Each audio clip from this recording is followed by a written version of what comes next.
देखिए, आप लोग को बीए पार्ट 1 जो नए पाठ्य पुस्तक पर आधारित है, उसमें आप लोगों को पढ़ना है मलिक मोहम्मद जयसिंह की रचना पद्मावत का एक खंड, जिसमें मंडप निर्माण, मंडप गमन है और पद्मावत से यह लिया गया है और इसमें पूछने का कार्य करता है कि मंडप गमन पद्मावत मलिक मोहम्मद जयसिंह की रचना पे प्रकाश डाले।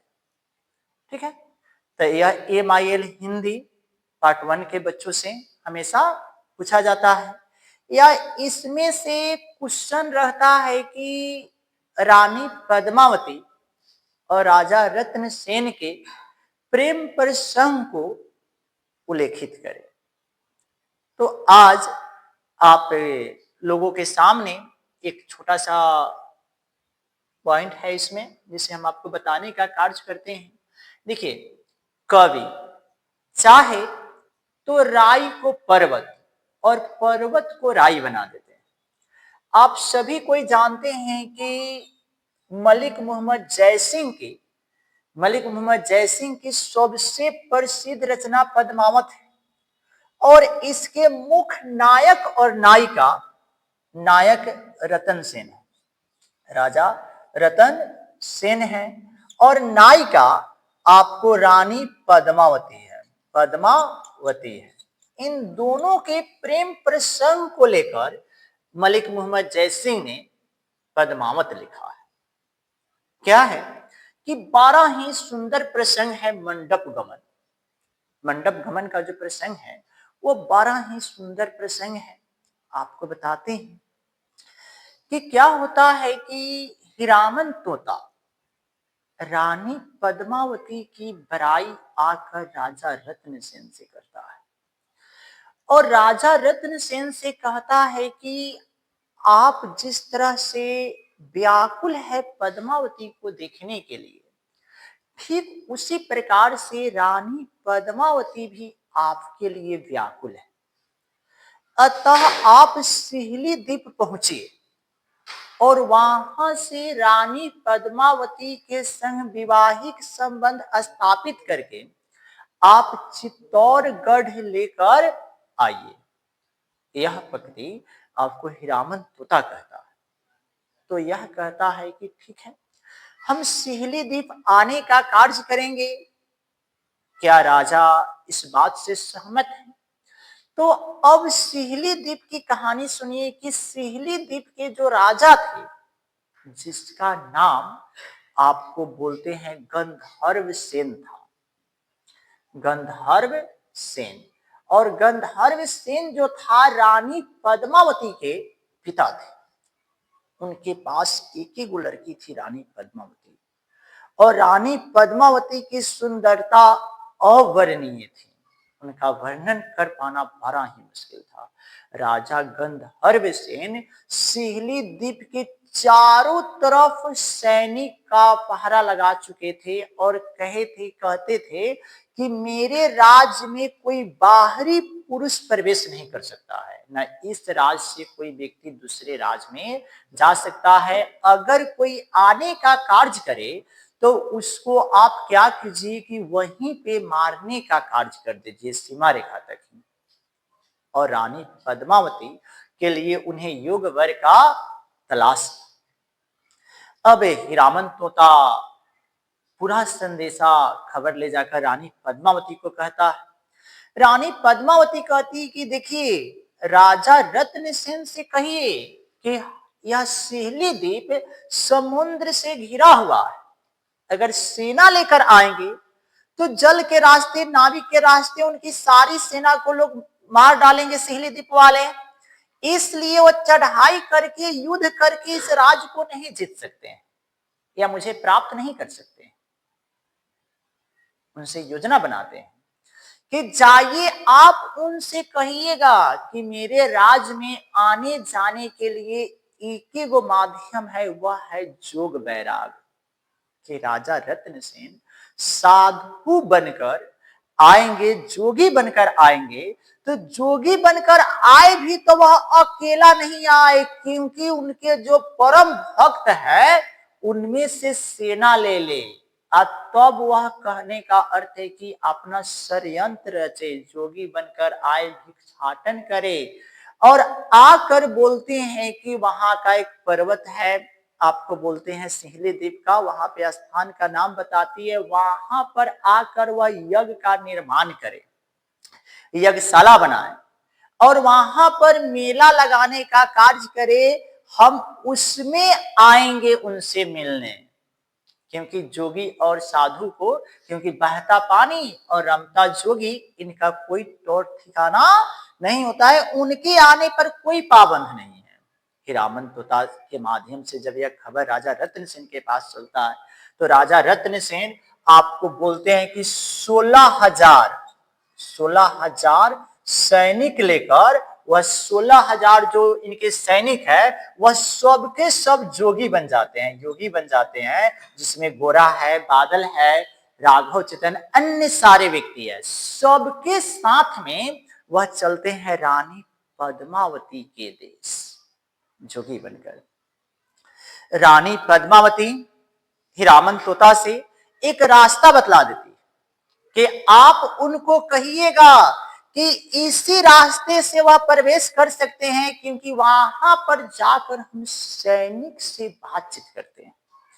उस छावनी का, सेना का एक मालिक है जिसका नाम है उपकारी, वह है राजकुमारी।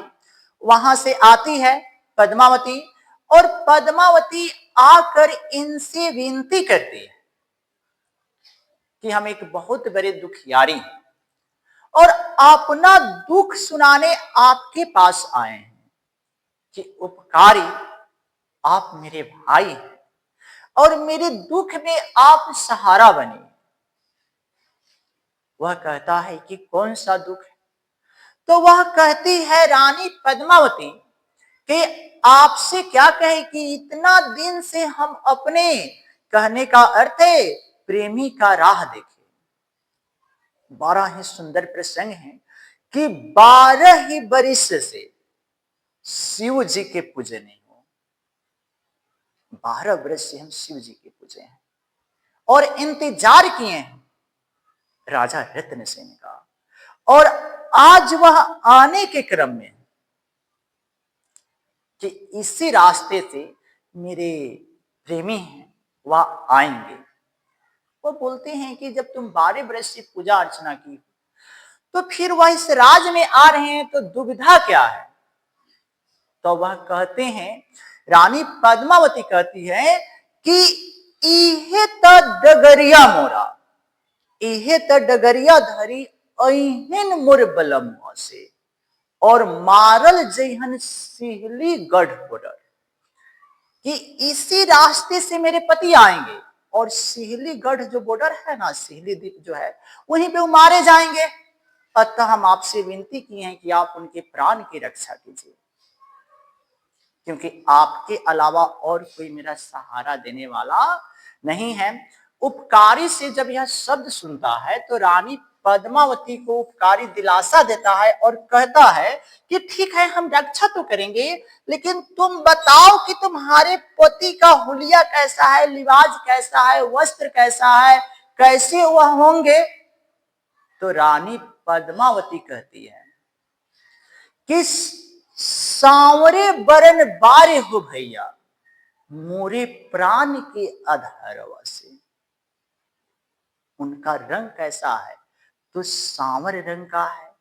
अदेहिया में शोभे हो भैया गेरुआ वस्त्र, कि गेरुआ रंग जो है, आपको केसरिया रंग का कपड़ा पहने हैं और सांवला रंग है, हाथों में शोभे हो भैया मोहनी बसुरिया से, चम चम चमकल लिलार, के हाथ में मोहिनी बांसुरी शोभ रहा है और उनके मस्तिष्क पर एक अलौकिक चमक है। उनका चेहरा सबको अपने तरफ आकर्षित करती है।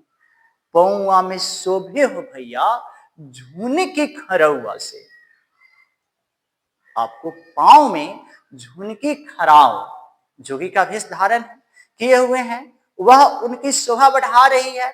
यह पक्ति कहते हैं जैसे झूमेला हो भैया मैं गर हथिया से, ओइसे झूमेलन पिया जी हमारे जी। कि जिस प्रकार से मतवाला हाथी झूमते हुए चलता है, उसी प्रकार से मेरा पति अपने राग में अपने झूमते हुए नजर आएंगे। वह कहने का अर्थ है उनसे परिचय देके उपकारी कहती कि ठीक है आप जाइए। अब जैसे ही राजा रत्नसेन 16,000 जोगियों के साथ आते हैं, वहां पर आते हैं तो उपकारी उन्हें तो पहचान लेता है, क्योंकि सब कुछ तो पहले से ही बताया जा चुका है। वो उनसे पूछता है कि अरे आप कहाँ जा रहे हैं? वो कहता है कि हम तो जोगी है, इसमें भिक्षाटन के लिए जा रहे हैं, जोग वैराग रमाए हैं, क्योंकि बहता पानी और अमता जोगी का कोई तौर ठिकाना है नहीं। वहां पे पहरेदार लोग रुकते हैं तो कहते हैं कि सुनिए राजा का आप नियम नहीं जानते हैं। राजा कहे हैं कि जोगी फकीर या छोटा सा बच्चा या वृद्ध व्यक्ति सिहली द्वीप में आ सकता है, नवयुवक नहीं आ सकता है। अगर वह आए तो उसे आप मान दीजिए कि जोगी है, जाने दीजिए, सब भिक्षाटन करने के लिए आया है, सिहली द्वीप आया है। ऐसा कह के बोलते हैं कि वह चल देते हैं और चले जाते हैं। तो जाने के क्रम में अब यह अपने सारे सिपाही गणों को जो जोगी के भेष में है, उन सबको रानी पद्मावती के द्वारा बताए गए स्थान पे जाते हैं। सबको कहते हैं कि पूरे सिहली द्वीप में फैल जाइए और सिहली द्वीप में जाइए, भिक्षाटन कीजिए, चावल मांगिए, अनाज मांगिए, कुछ आभूषण वगैरह तो पहले से ही सब चुरा चुका के रखवे किए हैं, लेकर गए हैं यहाँ से, तो कि यहाँ पर हाला कीजिए सभी जगह कि हम एक बहुत बड़ा यज्ञ लगाने जा रहे हैं, महायज्ञ लगाने जा रहे हैं, सभी कोई आए। बहुत बड़ा तपस्वी आया है, बहुत बड़ा व्यक्ति आया है। अब वहां पर मंडप निर्माण का कार्य होने लग रहा है, यही मंडप गमन है। मंडप निर्माण का कार्य होने लग रहा है। रानी पद्मावती के कानों में यह खबर जाती है। हिरामन तोता रानी पद्मावती से भी कहती है कि राजकुमार जिस बताए हुए स्थान पे आ गए हैं, चारों तरफ मानिए ना कुछ दिन का मोहलत मिलता है, शोर शराबा हो जाता है। जब यज्ञशाला बनने लगता है, उसकी सुंदरता में मलिक मोहम्मद जयसिंह लिखते हैं कि ऐसा मानो कि स्वर्ग की तुलना कर रही हो वहां की यज्ञशाला। इतने सुंदर वह बनाए गए हैं, देखने के लिए नागरिक आते हैं और बहुत अधिक तारीफ करते हैं कि अरे ऐसा यज्ञशाला तो हमने कभी देखा ही नहीं है, इतने बड़े योगी लोग हैं। अब वह मलिक मोहम्मद जयसिंह इसके बारे में कहते हैं कि राजा रत्नसेन यह सोचते हैं कि मेरे विवाह का मंडप बन रहा है, और दुनिया की नजरों में यह बात होती है कि यज्ञ का मंडप बन रहा है। वह दिन आता है। अब रानी पद्मावती अपनी माँ से कहती है कि माँ, हमने सुना है कि बड़ा सुंदर यज्ञ का आयोजन किया गया है, आपकी यदि इजाजत होती तो हम जाते। रानी पद्मावती की यह बात सुनकर उनकी माँ कहती है कि देखो बेटी, इसकी इजाजत हम नहीं दे सकते, आप अपने पिता से ले लीजिए। वो अपने पिता के पास जाती है और पिता से कहती है कि पिताश्री, कि मुझे इजाजत देते तो हम, कहने का अर्थ है कि जाते वहां पे जो यज्ञ लगा हुआ है। रानी पद्मावती के शब्द को सुनकर गंधर्व सेन कहते कि नहीं बेटी, आप नहीं जा सकते, क्योंकि आप हमारे लिए शान का प्रतीक है, आप बड़ी हो गई है, आपके लिए मिला नहीं है। वह कहता है कि पिताश्री, हम दूसरे राज में थोड़े ही जा रहे हैं, अपना राज है, सैनिक अपना, पहरेदार अपना, और हम 14,000 पद्मिनियों के साथ में जा रहे हैं। 14,000 पद्मिनियां थी, 14,000 पद्मिनियां अप्सरा से भी सुंदर थी, और सबसे सुंदर रानी पद्मावती थी। आदेश देते हैं राजा गंधर्व सेन कि किसी का भी गर्दन अगर उठ जाएगा तो हम उसकी गर्दन कटवा देंगे, हमारी राजकुमारी जा रही है आपको यज्ञशाला की तरफ। सारे सैनिक रास्ते में जो भी मिले गर्दन झुकाए रखे। ऐसा कह के पद्मिनियों का डोला निकलता है। वहां जाते हैं। अब मंदिर में जाते हैं तो राजा रत्नसेन बैठे हुए हैं। राजा रत्नसेन से रानी पद्मावती का मिलन होता है, और रानी पद्मावती कहते हैं एक ही शब्द, रानी पद्मावती से वह बोलते हैं कि आज आप इतने जल्द आए हैं, आज हम अपने विवाह का जो रस्म है उसे पूरा करेंगे। वह कहता है कि नहीं, कि मैं बड़े सुनहरे शब्दों में कि मैं तुमसे मिलने आई मंदिर जाने के बहाने, कि मैं मंदिर जाने के बहाने तुमसे मिलने आई हूं, यहां पे मैं विवाह नहीं कर सकती। मैं बन गई, मैं बाबुल से झूठ बोली, मैं बन गई बिल्कुल भोली, मैं तुमसे मिलने आई मंदिर जाने के बहाने, कि तुमसे मिलने में मंदिर जाने के बहाने आई हूं, बाबुल से झूठ बोली हूं तब यहां आई हूं। इसलिए कहने का अर्थ है कि तुम मुझे जाने दो। अभी दोनों आदमी का बातचीत नहीं होता है, तब तक राजा गंधर्व सेन को, जो भीमसेन गुजरात के राजा थे, वह गुप्तचर के माध्यम से संदेशा भेजवा देते हैं कि अरे क्या है कि रानी जो पद्मावती है उससे मिलने जोगी के भेष में कौन गया है? तो राजा रतन सेन गया है, जिसका उसे इंतजार था। अब हुआ युद्ध दोनों के बीच, दोनों तरफ से सेनाएं आपको बोलते हैं कि मार काट मचाने लगती है, और गंधर्व सेन जो जोगी के भेष में है, आपको राजा रत्न सेन, इनकी सेना और गंधर्व सेन के बीच युद्ध होने लगता है। अब ऐसे परिस्थितियों में मलिक मोहम्मद जयसिंह अपनी पद्मावत में लिखते हैं कि शिव और पार्वती कहते हैं कि राजा रत्न सेन और रानी पद्मावती एक दूसरे के लिए ही बने हैं, अतः वह हम उनके आराध्य देव हैं। इसलिए जाकर क्योंकि एकलिंग महाराज की पूजा करते हैं राजस्थान वासी, चित्तौड़ वासी, जहां रानी पद्मावती का महल था, राजा रत्न सिंह के कुल देवता थे एकलिंग महाराज, कि उनकी पूजा करते हैं। अतः शिव जाकर आपको बोलते हैं कि उसमें उल्लेख है कि शिव आपको भाट और भाटिन का रूप धारण करते हैं और जाकर आपको गंधर्व सेन को समझाते हैं और कहते हैं कि यह दोनों एक दूसरे के लिए बने हुए हैं, इसलिए इन दोनों का आप विवाह कर दीजिए और हंसी खुशी यहां से विदागरी कीजिए।